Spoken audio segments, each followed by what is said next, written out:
अस्सलाम वालेकुम to all of you. आज हम मोटर व्हीकल एक्ट का बैकग्राउंड देखेंगे। वैसे मैंने यहाँ पे लिखा है structure of motor vehicle act. यहाँ इम्पोर्टेंट डेट जो है पहले हम उन पर नज़र डालते हैं कि कितने मोटर व्हीकल एक्ट अभी तक आए हैं। ठीक, ये लेक्चर उन स्टूडेंट्स के लिए है जो ऑलरेडी हमारे मोटर व्हीकल एक्ट के नोट्स पढ़ चुके हैं। अगर आप चाहो तो अपने नोट्स सामने रख के समझ सकते हो, क्योंकि जो ये मोटर व्हीकल एक्ट टॉपिक है ये हमारे लिए ज़रूरी है। एग्ज़ाम में अक्सर डायरेक्ट ईयर सीक्वेंस रिप्लेस वाला क्वेश्चन पूछे जाते हैं इसमें से। अब हम समझेंगे पहले कि जो फर्स्ट मोटर व्हीकल एक्ट है वो 1940 में आया। ठीक, इंडिया का पहला मोटर व्हीकल एक्ट है। इसने मोटर व्हीकल एक्ट की फाउंडेशन रखी है। उस टाइम व्हीकल्स कम थे, रूल्स बहुत बेसिक थे, रजिस्ट्रेशन कंट्रोल वगैरह लिमिटेड थे। ये पहला मोटर व्हीकल एक्ट है 1940। ठीक, उसके बाद आया सेकंड मोटर व्हीकल एक्ट 1939 में। ठीक, उस वक्त व्हीकल्स बढ़ने लगे थे, ट्रांसपोर्ट सिस्टम डेवलप हुआ था,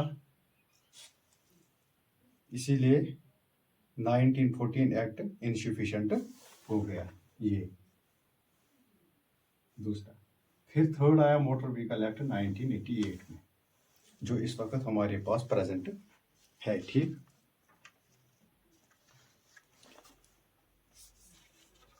ये कब पास हुआ, पहले हम इसको देखेंगे। The motor vehicle act 1988 was passed on 14 अक्टूबर 1988 को। ये डेट जरूरी याद रखनी है। कम इनटू फोर्स या इम्प्लीमेंट भी आप कह सकते हो गया। इसके इम्प्लीमेंट का मतलब है लागू कब से हुआ, ये कब से इसने काम करना शुरू किया। 1 जुलाई 1989। The act replace motor vehicle act 39। 1988 ने रिप्लेस किया 1939 को, 1939 ने 1914 को रिप्लेस किया। ठीक,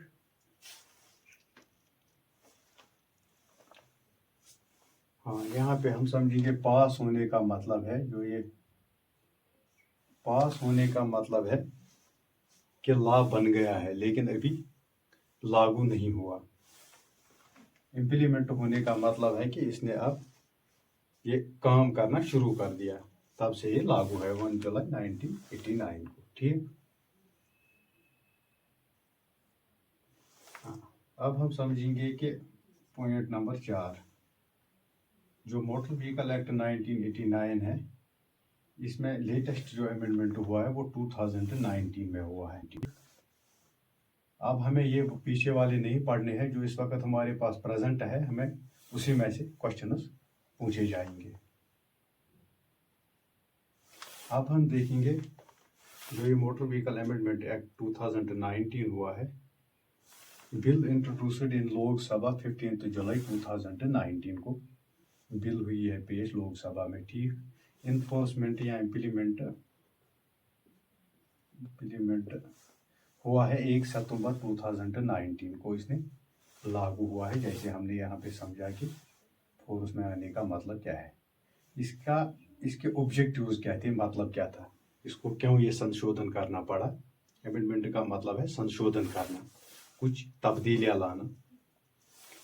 रोड सेफ्टी स्ट्रिक्ट पेनल्टीज, क्योंकि लोग रूल्स फॉलो नहीं कर रहे थे, इसीलिए इसमें अमेंडमेंट करना पड़ा। ठीक,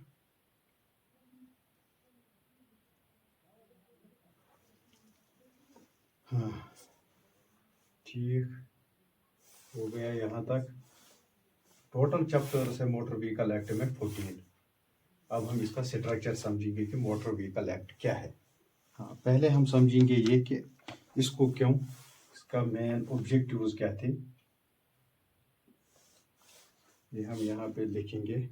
to reduce road accidents and deaths, ये आ सकता है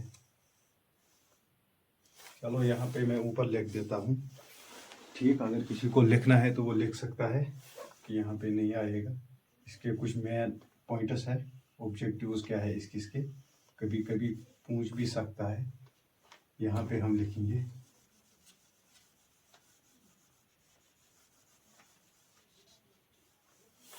ठीक, ये भी हम हटा ही देते हैं, ये आपने देखा। अगर किसी को लिखना है वो लिख सकता है।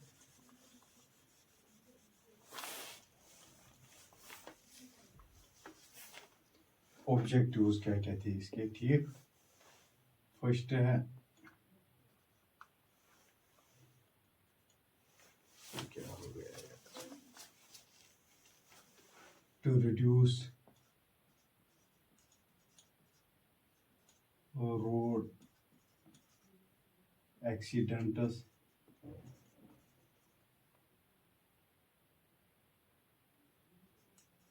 And deaths. ठीक,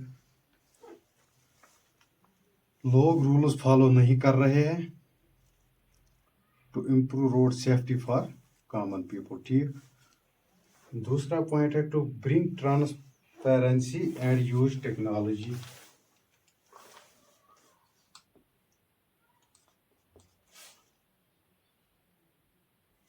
bring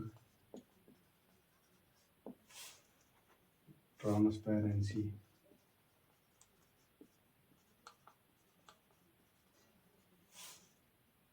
and use technology.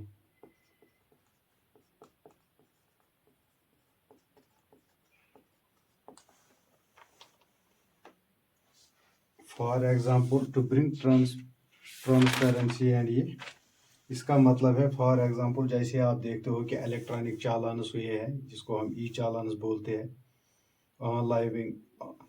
Online driving licence and vehicle registrations, इसमें जैसे कि ई चालानस आए हैं, ड्राइविंग लाइसेंस ऑनलाइन हुई है।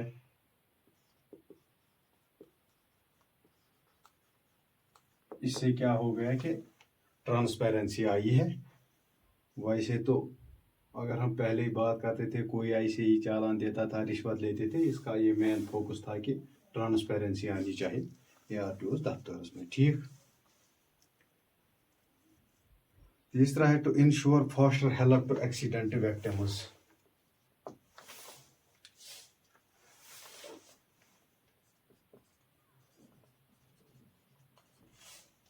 ensure faster help to accident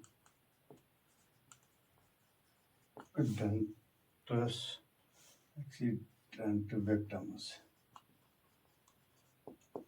ठीक, फॉर एग्जांपल जैसे आपने सुना होगा cashless treatment driving during golden hour. ठीक, compensation schemes for hit and run case इसमें आई है। एग्जांपल के तौर पर हम देखेंगे कैशलेस ट्रीटमेंट। ठीक, दूसरा हो गया कंपनसेशन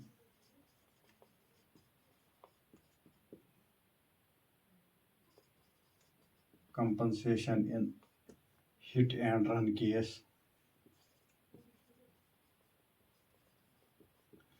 पूछ सकता है कि इसका जो ये अमेंडमेंट आया है 2019 में, ऐसा पूछ सकता है क्वेश्चन कि जो ये 2019 में अमेंडमेंट आया है इसके ऑब्जेक्टिव्स क्या थे।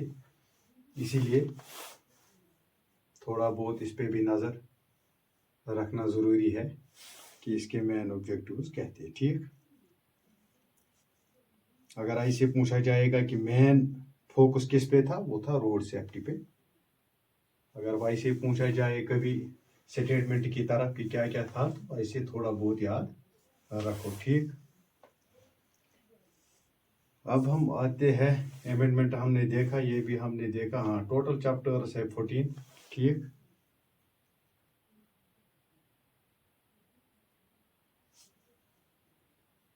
Total chapters in motor vehicle act 14 है।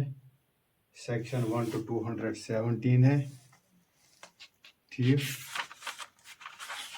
78 तक है। Total chapters in motor vehicle act वो 14 है। पहले हम उन्हीं के बारे में बात करेंगे जो हमारे एग्जाम के पॉइंट ऑफ व्यू से ठीक है। पहले हम उन्हीं पे बात करेंगे। ठीक, जैसे पहला टोटल है 14, हम उन्हीं के बारे में बात करेंगे जिनमें से अक्सर क्वेश्चन पूछे जाते हैं। ठीक है ना। पहला है प्रिलिमिनरी, दूसरा हम बात करेंगे, ये हम डिस्कस करेंगे chapter wise, topic section wise हम डिस्कस करेंगे इन चैप्टर्स को। दूसरा है लाइसेंस ऑफ ड्राइवर्स, फिर है section chapter number 4 registration of motor vehicle, फिर है 5th control of transport vehicle, chapter number 8 control of traffic, 11 insurance of motor vehicle against third party risks, फिर है 12 क्लेम ट्रिब्यूनल्स, फिर है 13 ऑफेंसेस पेनल्टीज एंड प्रोसीजर्स। ठीक, ये भी याद रखना है, जैसे आपके नोट्स पे ऑलरेडी लिखा हुआ है, मैंने वहाँ पे लिखा हुआ है कि ये सेक्शन, ये भी याद रखना है कि ये चैप्टर कहाँ पे स्टार्ट होता है, किस सेक्शन पे ख़त्म होता है, ये याद रखना ज़रूरी है, अपनी नॉलेज में होना चाहिए।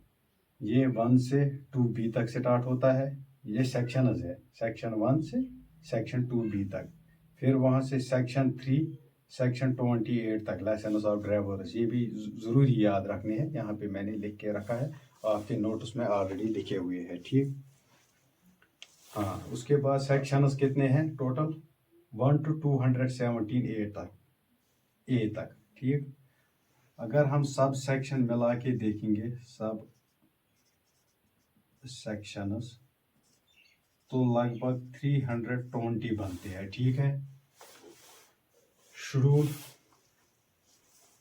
1 शेड्यूल है, प्रेजेंट में हमारे पास 1 है, पहले 2 थे, बिफोर अमेंडमेंट 2019 2 थे। ठीक, earlier there were 2 schedules in the Motor Vehicle Act, but after the 2019 amendment only 1 schedule is applicable। ठीक, जो हमारे पास ये है 1 शेड्यूल है, वो ट्रैफिक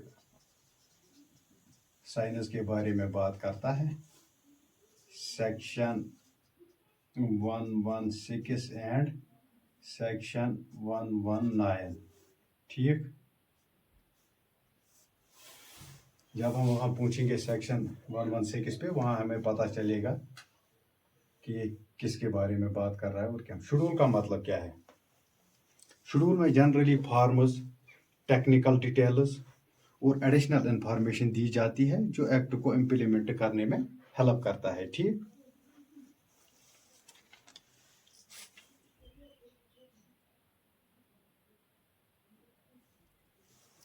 अब हम इसके बाद करेंगे काम, इसके बाद हम टॉपिक वाइज एक एक चैप्टर को क्लियर करते चले जाएंगे। ठीक है ना। अगर कोई चैप्टर लॉन्ग होगा तो उसको हम 2 पार्टों में डिस्कस करेंगे। ठीक, अब हम अगले नेक्स्ट वीडियो में प्रिलिमिनरी डिस्कस करेंगे। ठीक, ओके, थैंक यू।